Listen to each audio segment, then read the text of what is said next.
Good morning students, myself Shan Patel.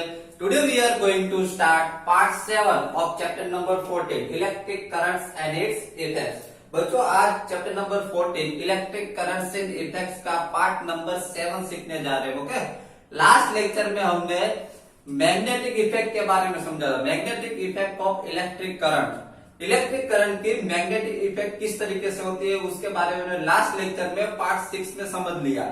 कि आपको याद हो तो हमने नीडल का एग्जांपल लिया था कि कंपास नीडल जो है, कंपास नीडल के नजदीक में जब हम बार मैग्नेट ले जाते, लास्ट लेक्चर में देखा मैग्नेटिक इफेक्ट किस तरीके से होती है कि कंपास नीडल के नजदीक में जब हम बार मैग्नेट ले जाते तो नीडल जो है वो डिफ्लेक्ट होती है।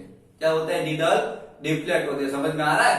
बाद में बार मैग्नेट को हम रिमूव कर दे और वो नीडल जो है ओके उसके नजदीक में हम ऐसा वायर, नजदीक में इलेक्ट्रिक वायर रखे ओके और इलेक्ट्रिक सर्किट में उसको रखे, तो जैसे ही हम स्विच ऑन करते पूरी सर्किट में इलेक्ट्रिक करंट फ्लो होता है और पूरी सर्किट में इलेक्ट्रिक करंट फ्लो होने की वजह से वो नीडल जो है वो डिफ्लेक्ट होती है। इससे हमको लास्ट लेक्चर में समझ में आया कि ये जो वायर जो है जैसे ही हम स्विच ऑन करते हैं वायर जो है वो like a magnet behaves like a magnet, magnet की तरह बिहेव करने लगता है, जिसकी वजह से वो जो कंपास नीडल जो है, जिसकी वजह से कंपास नीडल जो है वो डिफ्लेक्ट होती है। समझ में आ रहा है? तो लास्ट लेक्चर में हमने ये समझ लिया कि magnetic effect of electric current, electric current की मैग्नेटिक इफेक्ट भी होती है। ओके, तो बच्चों आज के लेक्चर में उसी टॉपिक के बारे में आगे डिस्कस करने वाले हैं, magnetic effect of electric current. Electric currents की मैग्नेटिक इफेक्ट जो है वो किस तरीके से होती है उसके बारे में दूसरे एग्जांपल के थ्रू हम डिस्कस करेंगे। आज के जो हमारा मेन जो टॉपिक जो है वो है इलेक्ट्रोमैग्नेट। इलेक्ट्रोमैग्नेट में भी ये मैग्नेटिक इफेक्ट होती है, magnetic effect of electric current, electric current की मैग्नेटिक इफेक्ट होगी। ओके, अब किस तरीके से होगी वो हम डिस्कस करते हैं। Okay, see here electromagnet take around 75 centimetre long piece of insulated flexible wire and iron nail 6 to 10 centimetre long. बच्चों यहाँ पर ऐसा बताया गया है कि एक हमको आयरन नेल लेना है। आयरन नेल जो हो यहाँ पर देखिए उसकी फिगर भी मैंने ड्रॉ की गई है। यहाँ पे आयरन नेल मैंने लिया है, आयरन नेल जो है 6 to 10 सेंटीमीटर का लेना है। ओके, 6 to 10 सेंटीमीटर का हमको एक आयरन नेल लेना है। यहाँ पे मैंने आयरन नेल लिया है। ओके, उसके अराउंड इंसुलेटेड करना है। क्या इंसुलेटेड करना है? तो एक वायर इंसुलेटेड करना है। वो कितना होना चाहिए? 75 centimetre long, 75 centimetre long piece of insulated flexible wire. समझ में आ रहा है? आयरन नेल लिया 10 सेंटीमीटर का, 6 to 10 सेंटीमीटर का, उसी तरीके से उसके around 75 centimetre long wire insulated करना है। देखो यहाँ पर मैंने रेड कलर का वायर इंसुलेटेड किया है, नेल के अराउंड यहाँ पे रेड कलर का वायर मैंने इंसुलेटेड किया, दिख रहा है? ओके, तो यहाँ पर देखिए यहाँ पर नेल है, उसके अराउंड वायर इंसुलेटेड किया गया है। ओके, ये सर्किट जो पूरी है ये इलेक्ट्रोमैग्नेट की सर्किट है। इलेक्ट्रोमैग्नेट की सर्किट में यहाँ पर देखिए स्विच है, यहाँ पर स्विच जो है वो अभी ऑन पोजीशन में, क्लियर? ऑन पोजीशन में स्विच है, यहाँ पर सेल कनेक्टेड किया गया है और इसके अराउंड देखिए यहाँ पे कुछ पिंस रखी है मैंने। ओके, याद रखिएगा ये पूरी सर्किट जो है वो इलेक्ट्रोमैग्नेट की सर्किट है। Okay, see here wind the wire tightly around the nail in the form of a coil। बच्चों यहाँ पे ऐसा बताया गया है कि जो हमने वायर जो लिया है और नेल के अराउंड वाइंड कर देना है कोयल की तरह। देखिए यहाँ पर सर्कल में कोयल की तरह रेड कलर से वायरिंग किया हुआ है। ओके, तो ये जो वायर जो है वो कोयल की तरह ऐसे ऐसे लपेट ले रहा है, मीन्स वाइंड कर ले रहा है। Clear? Okay, then connect the free ends of the wire to the terminals of a cell through a switch. बच्चों बाद में ऐसा बताया गया है कि ये वायर जो है, ये वायर जो मैंने व्रैप किया है यहाँ पर वाइंड किया है, ये वायर के दूसरे जो फ्री टू एंड जो है वो फ्री एंड्स को यहाँ पर एक को स्विच के साथ कनेक्ट करना है और सेल के साथ कनेक्ट करना है। समझ में आ रहा है? ओके, वायर जो हमने वाइंड किया है उसके जो दो फ्री एंड हो गए वो स्विच के साथ और सेल के साथ हम कनेक्ट कर देंगे। Clear? Okay, now place some pins on or near the end of the nail. बच्चों यहां पर ऐसा बताया गया है कि कुछ पिन्स लेनी है हमको। ओके, एंड की पिन्स लेनी है। वो पिन्स जो है वो नेल के नियरेस्ट रखनी है, नेल के नजदीक में। यहां पे देखो मैंने पिन्स रखी है, तो इस तरीके से पिन्स नेल के नियरेस्ट हमको रखनी है। Then now switch on the current. उसके बाद क्या करना है? Now switch on the current, current को स्विच ऑन करना है। जैसे आप स्विच ऑन करोगे क्या होगा देखिए, the pins cling to the tip of the nail. जैसे ही आप स्विच ऑन करोगे, ये जो पिन्स जो है यहाँ पर जो हमने पिन्स रखी है वो क्या होगी? Cling to the nail. Nail जो है उसकी जो टिप जो है उसकी ओर क्या होगी? क्लिंग होगी। ओके, उसकी ओर अट्रैक्ट होगी। देखो यहाँ पर ये समझ में आ रहा है? जैसे कि मैग्नेट है उस तरीके से ये जो पिन्स जो है यहाँ की ऊपर की ओर अट्रैक्ट होगी, नेल की ओर अट्रैक्ट होगी। Then switch off the current. उसके बाद क्या कीजिए? After few minutes switch off the current, current को स्विच ऑफ कर दीजिए। At the pin still clinging to the end of the nail. तो बच्चों क्या स्विच ऑफ कर देंगे, करंट स्विच ऑफ कर देंगे तो क्या ये जो पिन्स जो है वो क्लिंगिंग रहेगी यहाँ पे नेल के साथ? नो, क्लिंगिंग वो नहीं रहेगी। याद रखिएगा, जैसे ही हम करंट स्विच ऑफ करेंगे ये जो पिन्स जो है वो वापस नीचे गिर जाएगी। समझ में आ रहा है? एक बार फिर से मैं आपको रिपीट कर दूं, ध्यान से देखिए। सबसे पहले हमें यहाँ पर एक आयरन नेल लेना है जो 6 to 10 सेंटीमीटर लॉन्ग हो। ओके, उसके साथ एक 75 सेंटीमीटर का इंसुलेटेड वायर लेना है। देन ये वायर जो है, जो हमने वायर जो लिया उसको वाइंड करना है नेल के अराउंड कोइल फॉर्म में। देखिए कोइल फॉर्म में मीन्स ऐसे सर्कल फॉर्म में, उसके अराउंड कोइल फॉर्म में उसको वाइंड कर देना है। क्लियर? देन वाइंड करने के बाद इसके जो वायर के जो दो एंड बचेंगे, एक एंड को हमें सेल के साथ कनेक्ट करना है और दूसरे एंड को स्विच के साथ कनेक्ट करना है। क्लियर? इतना करने के बाद हमको यहाँ पे कुछ पिन्स लेनी है। नेल की टिप जो है उसके नियरेस्ट हमें पिन्स रखनी है। आयरन पिन्स लेनी है और पिन्स यहाँ पे नियरेस्ट रखेंगे। उसके बाद क्या करना है?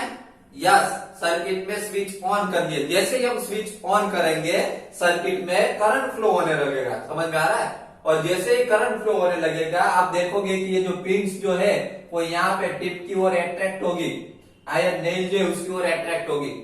और जैसे ही आप फिर से स्विच ऑफ कर दोगे ये पिन्स जो है फिर से वापस नीचे गिर जाएगी। क्लियर? ओके, अब ये क्यों हुआ, किस तरीके से हुआ? ओके, इसका सॉल्यूशन हम देखते हैं। देखिए,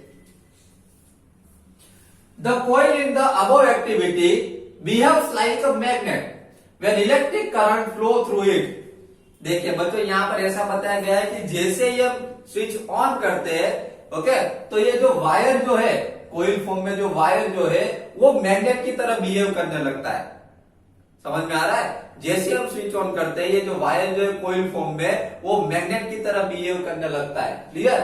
और उसमें इलेक्ट्रिक करंट फ्लो होता है, इसकी वजह से वो मैग्नेट की तरह बिहेव करने लगेगा। Then when the electric current is switched off, the coil generally loses its magnetism. Such coils are called electromagnets. और बच्चों जैसे ही हमने स्विच ऑन की, जैसे ही हमने स्विच ऑन की सर्किट के करंट फ्लो होने लगा वायर के अंदर, और करंट फ्लो होने की वजह से ये वायर जो है वो मैग्नेट की तरह बिहेव करता है। इसकी वजह से वो पिन्स जो है उसकी ओर अट्रैक्ट होती है। जैसे ही हम स्विच ऑफ करेंगे, जैसे ही हम स्विच ऑफ करेंगे इसके अंदर जो करंट जो है, करंट फ्लो होना क्या हो जाएगा? सर्किट के अंदर करंट फ्लो होना स्टॉप हो जाएगा। समझ में आ रहा है? और जैसे ही करंट फ्लो होना स्टॉप हो जाएगा ये जो कोइल जो है वो अपना मैग्नेटिज्म लॉस कर देगी। समझ में आ रहा है? कोइल अपना मैग्नेटिज्म लॉस कर देगी। Okay, such coils are called the electromagnets. ऐसी कोइल्स को इलेक्ट्रोमैग्नेट्स कहा जाता है।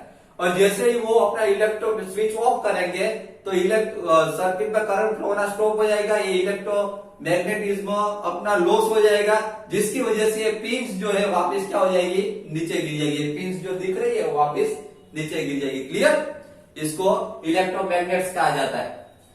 तो electromagnets can be made very strong and can lift very heavy loads.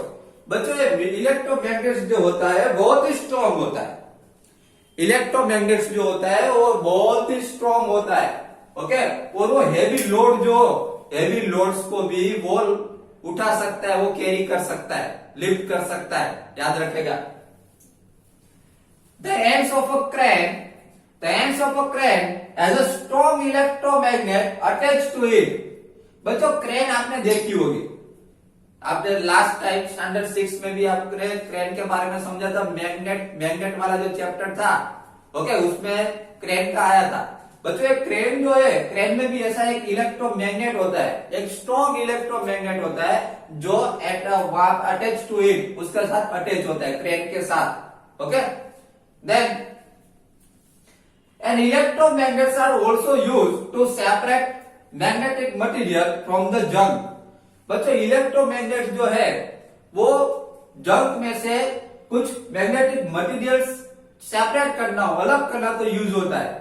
जैसे कोई भी समझ लो कि क्रेन है, क्रेन के आगे समझ लो कि आगे के पार्ट में, क्रेन के आगे के पार्ट में इलेक्ट्रोमैग्नेट हो, ओके, और बहुत सारा जंक हो, ओके, बहुत सारा ऐसे डस्टबिन में से कचरा पड़ा हो, उसके अंदर से हमको आयन फाइंड करना हो, तो इलेक्ट्रोमैग्नेट जो होता है क्रेन में, वो क्रेन उसके नजदीक में ले जाने का, समझ में आ रहा है। जो गार्बेज के ऊपर हम रखेंगे तो वो आयन की जो जितनी भी आयन की थिंग्स होगी वो क्या होगी, ये जो क्रेन का जो इलेक्ट्रोमैग्नेट जो है उसके अंदर स्टिक हो जाएगी, समझ में आ रहा है। क्रेन का जो इलेक्ट्रोमैग्नेट है उसके ऊपर स्टिक हो जाएगी, क्लियर। तो इस तरीके से उसका यूज किया जा सकता है। आयन की थिंग्स अगर सेपरेट करनी हो तो ऐसे यूज कर सकते हैं। Doctors use tiny electromagnets to take out the small pieces of magnetic materials that have accidentally fallen in the eyes। बच्चों डॉक्टर्स जो है वो एक टाइनी छोटा सा इलेक्ट्रोमैग्नेट ऐसे यूज करते हैं, ओके। कभी कभी एक्सीडेंटली किसी की आईज में ऐसे आयन की थिंग्स चली गई हो, ओके, एक्सीडेंटली अगर कोई पीपल की आईज में, ओके, कोई पर्सन की आईज में आयन की थिंग्स चली गई हो तो आयन की थिंग्स को हम हैंड से तो रिमूव नहीं कर सकते, आइस में चली जाए तो आयन की थिंग्स को हम हैंड से तो निकाल नहीं सकते। तो डॉक्टर्स इसके लिए एक छोटी सी डिवाइस, इलेक्ट्रोमैग्नेट जिसमें होता है वो डिवाइस यूज करते हैं। आइस के नजदीक में वो डिवाइस ले जाते हैं, ओके, वो इंस्ट्रूमेंट आइस के नजदीक में ले जाते हैं जिसमें इलेक्ट्रोमैग्नेट होता है। वो जैसे ही हम आइस के नजदीक वो डॉक्टर्स ले जाते हैं, वो आयन की जो थिंग्स जो है, ओके, वो क्या होगी, उसके उस डिवाइस के ऊपर स्टिक हो जाएगी, अट्रैक्ट होगी, समझ में आ रहा है, इस तरीके से रिमूव हो जाएगी, okay. Then many toys also have electromagnets inside them. बच्चों मार्केट्स में बहुत सारे ऐसे टॉयज होते हैं जिसके अंदर इलेक्ट्रोमैग्नेट्स यूज होता है, ओके। बहुत से आजकल तो बहुत सारे टॉयज आते हैं ना मार्केट में, तो ये सब बहुत सारे टॉयज होते हैं जिसमें इलेक्ट्रोमैग्नेट्स यूज होता है। आपने भी ऐसे टॉयज से खेले होंगे जिसमें इलेक्ट्रोमैग्नेट्स होगा, ओके। तो बच्चों यहाँ पर इलेक्ट्रोमैग्नेट्स का जो टॉपिक जो है यहाँ पर कंप्लीट हो रहा है, ओके।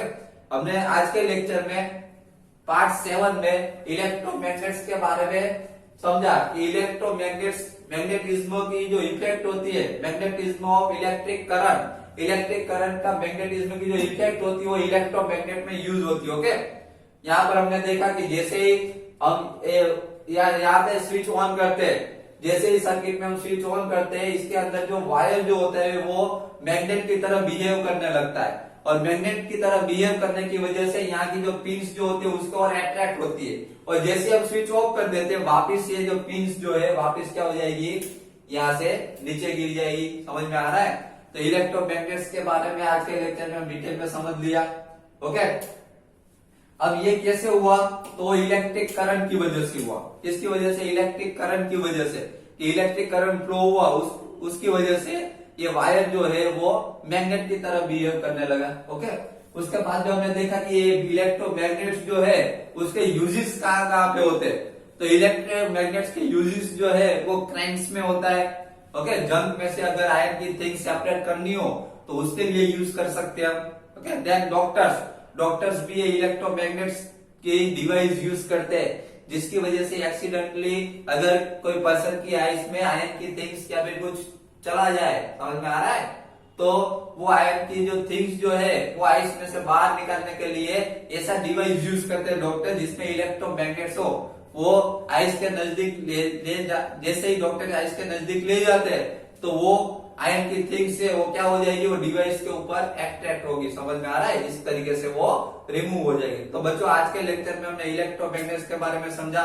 तो यहाँ पे आज का लेक्चर पार्ट 7 फिनिश हो रहा है। नेक्स्ट लेक्चर में हम इलेक्ट्रिक बेल के बारे में समझेंगे। Okay, thank you very much.